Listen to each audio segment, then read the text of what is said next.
आज दिलों को जोड़ने का काम करें, आज मजहब, अलग अलग मजहब के लोगों को जोड़ने का काम करें करके एक बड़ा प्रोग्राम हुबली के सरजमीन में करना करके सारे लोग मिलकर आपस में ये लोग तय किए। आज के इस प्रोग्राम में सैयद मोहम्मद अली अल हुसैनी साहब, सज्जादे बारगाह बंदा Nawaz, chancellor Khwaja Banda Nawaz university, chairman Karnataka state board of Waqf, उनके साथ में श्रीहट्टी मठ के श्री डिंगलेश्वरा स्वामी जी, श्री सावनूर मठ के श्री चन्नबसवेश्वर स्वामी जी, जनाब सैयद शाह ताजुद्दीन खादरी साहब, जनाब सैयद शाह मुर्तुजा हुसैनी साहब, जनाब सैयद हैदर अली वलीउल्लाह खादरी साहब, जनाब सतीश जारकीहोली साहब, जनाब शिवानंद पाटिल साहब, जनाब रहीम खान साहब, और हमारे बड़े भाई जो मैं मेरी स्टूडेंट पॉलिटिक्स के ज़माने से जो हमेशा मेरा साथ दे के एक भाईचारे से एक बड़े भाई का रोल जो अदा करते हुए आए हैं, और यहाँ पे इस प्रोग्राम को पूरे जिद्दजहद के साथ में ये प्रोग्राम कामयाब करने में पूरी मेहनत जो किए हैं, जनाब सलीम अहमद साहब, जनाब और एक बड़े भाई, अभी किसी ने कहा कि खेल के मैदान के बादशाह सिर्फ खेल के मैदान के नहीं, दिलों के भी बादशाह हैं, बड़े भाई मोहम्मद अजहरुद्दीन साहब, और एक हमारे बहुत ही खास और मेरे डिस्ट्रिक्ट के एमएलए और वो खानदानी आदमी जनाब गवियप्पा साहब, जनाब जीएस पाटिल साहब, जनाब कोन रेड्डी साहब, जनाब आसिफ अली साहब जो member Karnataka state board of Waqf के हैं, जनाब अनिल कुमार पाटिल साहब डीसीसी प्रेसिडेंट, और एक मेरे बहुत पुराने दोस्त हुबली के अर्बन डेवलपमेंट अथॉरिटी के चेयरमैन जनाब शाकिर सनदी साहब, सावनूर साहब, अल्ताफ कित्तूर साहब, दादा हयात खैरती साहब, और दूसरे तमाम मशाइखान, संत, उलमा इकराम और मोअज़्ज़िज़ हजरात। मैं लंबा टाइम आप लोगों का नहीं लूँगा क्योंकि अभी आज सदर जलसा को अपनी बात रखना है, काफ़ी देर हो चुकी है, लेकिन जब ये बात निकली कि Karnataka state board of Waqf के चेयरमैन पहली बार एक मशाइख को बनाया गया है, पहली बार एक सज्जादे को बनाया गया है, पहली बार गुलबर्गा एरिया से बनाया गया है, तो इनको जगह जगह तहनीती प्रोग्राम करने की मांग आ रही थी। तो हम लोगों ने तय किया कि आज की जो हालात हिंदुस्तान में हैं, जो नफरत फैली हुई है, जहाँ गुस्सा है, जहाँ तासुब है, जहाँ लोगों को बांटा जा रहा है, जहाँ मजहब को आपस में लड़ाया जा रहा है, जहाँ ऊंच और नीच की बात की जा रही है, क्यों हम लोग ऐसे मौके का इस्तेमाल करके हम लोग लोगों को जोड़ने का काम ना करें। तो इसीलिए गुलबर्गा के वक्फ प्रोटेक्शन प्रोग्राम के बाद में रायचूर में एक बड़ा प्रोग्राम हुआ। आज यहाँ पर सूफी संत कॉन्फ्रेंस के नाम पे ये प्रोग्राम हो रहा है। आज जो हिंदुस्तान में हालात है, मैं तो ये कहता हूं कि जो लोग वोट के खातिर बांटने का काम करते हैं, नफरत डालते हैं, फूट डालने का जो काम करते हैं, ऐसे टाइम पे हम लोग समाज जो लोग चलाते हैं, जो साधु है, जो संत हैं, जो सूफी हैं, जो उलमा इकराम हैं, इन लोगों के हवाले हम समाज को करना चाहिए। उन लोगों की लीडरशिप में आज लोगों को आज समाज को, आज हमारी सोसाइटी को चलाने का काम करना चाहिए। बहुत सारे लोग कह रहे थे मुझे, आप पॉलिटिकल प्रोग्राम में क्यों सूफी संतों को आप लाने का काम कर रहे हैं, क्यों सूफी संतों के कॉन्फ्रेंस करवाना चाह रहे हैं। मैंने उन लोगों को कहा, जिन घरों में मिट्टी के घड़े रहते हैं, जिन घरों में मिट्टी के घड़े रहते हैं, खद में छोटे हो लोग बड़े रहते हैं। जाओ जाकर किसी दरवेश की असमत देखो, ताज पहने हुए पैरों में पड़े रहते हैं। तो ये जरूरी है कि आज हम लोग समाज की लीडरशिप हमारे साधु संत मशाइख सूफी उलमा इकराम के हाथ में हम लोग को देना चाहिए। एक तरफ लड़ाने का काम कोई कर रहा है तो ये लोग जोड़ने का काम कर रहे हैं, एक तरफ कोई फूट डालने का काम कर रहा है तो दूसरी तरफ प्यार मोहब्बत का पैगाम दे रहे हैं। हमारे देश में, हमारा देश एक धार्मिक देश है, हमारा देश सूफियों का देश है, हमारा देश एक मजहबी देश है, इसको हम लोग को भूलना नहीं चाहिए। ये देश में अगर कोई हमारे समाज को सही रास्ता दिखाने का अगर काम किए तो साधु संत सूफी लोग काम किए हैं। हमारे यहाँ कर्नाटका में आज भी कोई ऐसी तकरीर, सियासी तकरीर नहीं होती जिसमें बसवण्णा का नाम नहीं लेते, जिसमें पुरंदरदासा का, कनकदासा का जिसमें नाम नहीं लेते, जिसमें ख्वाजा बंदे नवाज, गेसुदराज का नाम नहीं लेते। आज पूरे देश भर में हम लोगों को देखने को मिलता। अजमेर में ख्वाजा गरीबुल नवाज, निजामुद्दीन औलिया दिल्ली में ख्वाजा बंदे सरकार दक्कन ख्वाजा बंदे नवाज, बख्तियार काकी दिल्ली में, नसीरुद्दीन चिराग देहलवी दिल्ली में, और हिंदुस्तान के कोई ऐसा शहर नहीं जहां पे सूफी नहीं है, जहां पे उलमा इकराम नहीं है। लेकिन आज हम लोगों को ये याद करने की जरूरत है कि वो लोग जो मोहब्बत और पैगाम का, जो मोहब्बत का पैगाम वो लोग उस जमाने में दे कर गए, उसी के वजह से आज भी हम लोग जिंदा हैं, उसी की वजह से आज समाज इकट्ठा है, उसी की वजह से आज हम लोग इस देश को चला पा रहे हैं। तो इसीलिए जरूरी है उनके दिखाए हुए रास्ते पे हम लोग को चलना है। आज सरकारें अलग अलग हैं, आज सरकारें अलग अलग हैं, अलग अलग आइडियोलॉजी, अलग अलग सोच के सरकारें, अलग अलग सूबे में, अलग अलग रियासतों में सरकारें हैं, लेकिन उनको चलना है हमारे संविधान के तहत पे।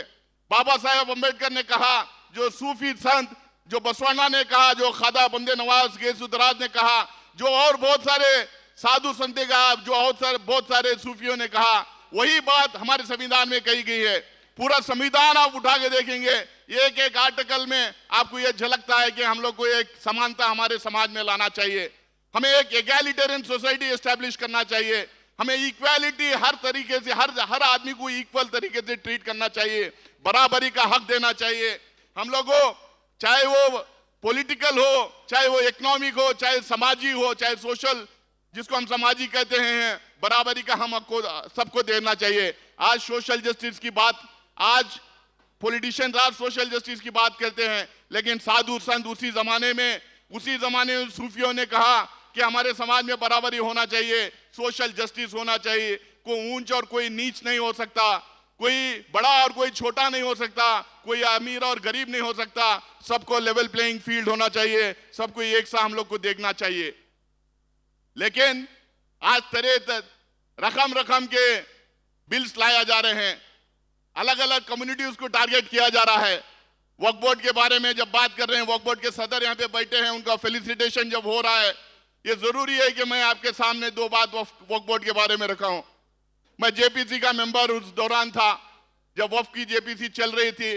तरह तरह की बात हो रही थी कि वक्फ बोर्ड में ये होता है, वक्फ बोर्ड में वो होता है, जमीनें छीने जाते हैं, इतना करप्शन होता है, जगह जगह जमीनें वक्फ बोर्ड ने डाल ली है करके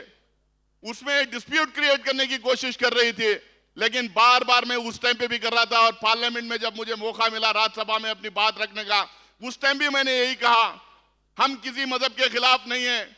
हम किसी मजहब के इदारों के खिलाफ नहीं है, ना ही हम ये कहते हैं कि हमारी मजहब के इदारे सबसे बड़े हैं। हम ये कहते हैं कि इस देश में हिंदू, मुसलमान, सिख, ईसाई, ज़ोरेस्ट्रियनिज्म, जैन, बुद्ध, सबके जो है, जो मजहबी जो इदारे हैं, जो पूजा स्थल है, जो उनके वर्शिप करने के प्लेसेस हैं, सबको जो है एक ही तरह का लॉ होना चाहिए, उसको गवर्न करने के लिए, उसको एडमिनिस्टर करने के लिए एक ही तरह का लॉ होना चाहिए, सबको बराबर का हिस्सेदारी देना चाहिए, सबको एक ही तरीके का लॉ होना चाहिए करके बार बार हम लोग कहे थे। मैंने पार्लियामेंट में भी अपनी बात रखते हुए समय ये बात मैंने कहा था। क्यों हम लोग ये बात कहते हैं? क्योंकि हम चाहते हैं कि हर मजहब अपने तरीके से जिए, हर मजहब के लोग अपने तरीके से पूजा करें, नमाज पढ़े, चर्च में जाके प्रेयर करें, वो गुरुद्वारा में जाके अपना प्रेयर करें, सब मजहब के लोगों को आजादी रहे, बराबर की आजादी रहे। क्योंकि मैं ये मानता हूं कि हम तमाम लोग ये मानते हैं हमारा रब रब्बुल आलमीन है, हमारा रब रब्बुल मुस्लिमीन नहीं है। जब हम मानते हैं कि पूरी कायनात हमारे रब ने बनाया है, तो इसका मतलब है एक एक बंदा जो दुनिया में जी रहा है उसको हमारे रब ने बनाया है। उस रब को अलग अलग नाम से लोग जानते हैं, उस रब को अलग अलग नाम से बुलाते हैं, लेकिन सब एक ही रब को मानते हैं। इसीलिए हम लोगों को हमेशा ये बात को रखना चाहिए, चाहे वो हिंदू हो, मुसलमान हो, सिख हो, ईसाई हो, उनको बराबर का हक भी मिलना चाहिए और बराबर से जीना भी चाहिए। आज जगह मुझे कोस्टल कर्नाटका में, मंगलूर में, उडुपी में एक बड़ी फैक्ट फाइंडिंग कमेटी बनी थी वहां पे जो लगातार वायलेंस हो रहा था उसका चेयरमैन मैं ही था। उसमें कई एक्स मिनिस्टर्स थे, बड़े बड़े लीडरान थे। वहां पे जाते ही मैंने पहले कहा कि हम लोग पार्टी के लोगों को मिलेंगे, पुलिस एडमिनिस्ट्रेशन में जो लोग हैं उनको मिलेंगे, रेवेन्यू एडमिनिस्ट्रेशन में जो लोग हैं उनको मिलेंगे, लेकिन सबसे पहले हम अलग अलग मजहब के जो लीडरान हैं उनको मिलेंगे। हम उलमा इकराम को मिलेंगे, हम मशाइखों को मिलेंगे, सूफियों को मिलेंगे। हम अलग अलग मठा को जाके अलग अलग स्वामी जी को हम लोगों ने वहां पे मिला। हम चर्च में जाके बिशप्स को मिले। हम बौद्ध धर्म के, जैन धर्म के, हर मजहब के मजहबी लीडर्स को हम लोग मिले, क्योंकि मेरा मानना यह है लोग फूट डालने के लिए, अपनी सियासी रोटियां सेकने के लिए अलग अलग भाषण, अलग अलग स्टेटमेंट, अलग अलग तरीके के हथकंडे अपनाएंगे। लेकिन मेरी गुजारिश इन तमाम स्वामियों से है, तमाम सूफियों से है, तमाम उलमा इकरामियों से है, तमाम फादरों से है कि हम लोगों को इस देश को बनाए रखना चाहिए, हम लोगों को एक मजहब को बनाए रखना चाहिए। उसके लिए आप लोगों को आगे आना पड़ेगा, प्यार मोहब्बत का पैगाम अलग अलग दौर में देना पड़ेगा। जब भी हमारा देश एक हो सकता है, जब भी हमारा देश आगे बढ़ सकता है। इन चंद बातों के साथ फिर से एक बार आज के इस प्रोग्राम को जो लोगों ने ऑर्गेनाइज किया है, खासकर हैदर अली साहब जो नीलंगा शरीफ के सज्जादे नशीन हैं, और उसके साथ में जो सलीम अहमद साहब और उनकी पूरी टीम, यहाँ के डीसीसी प्रेसिडेंट कित्तूर साहब, हमारे अनिल पाटिल साहब, कित्तूर साहब, दादा भाई खैराती साहब, सोनूर साहब, सारे हमारे शाजमान, सारे लोग मिलके जो मेहनत करके इतना बड़ा प्रोग्राम किए हैं, उन तमाम लोगों को मैं मुबारकबाद देना चाहता हूं। और मैं इसी के साथ में फिर से एक बार सैयद मोहम्मद अली अल हुसैनी साहब जो एक नौजवान हैं, जो कम उम्र में बहुत सारे अचीवमेंट्स उनके हैं,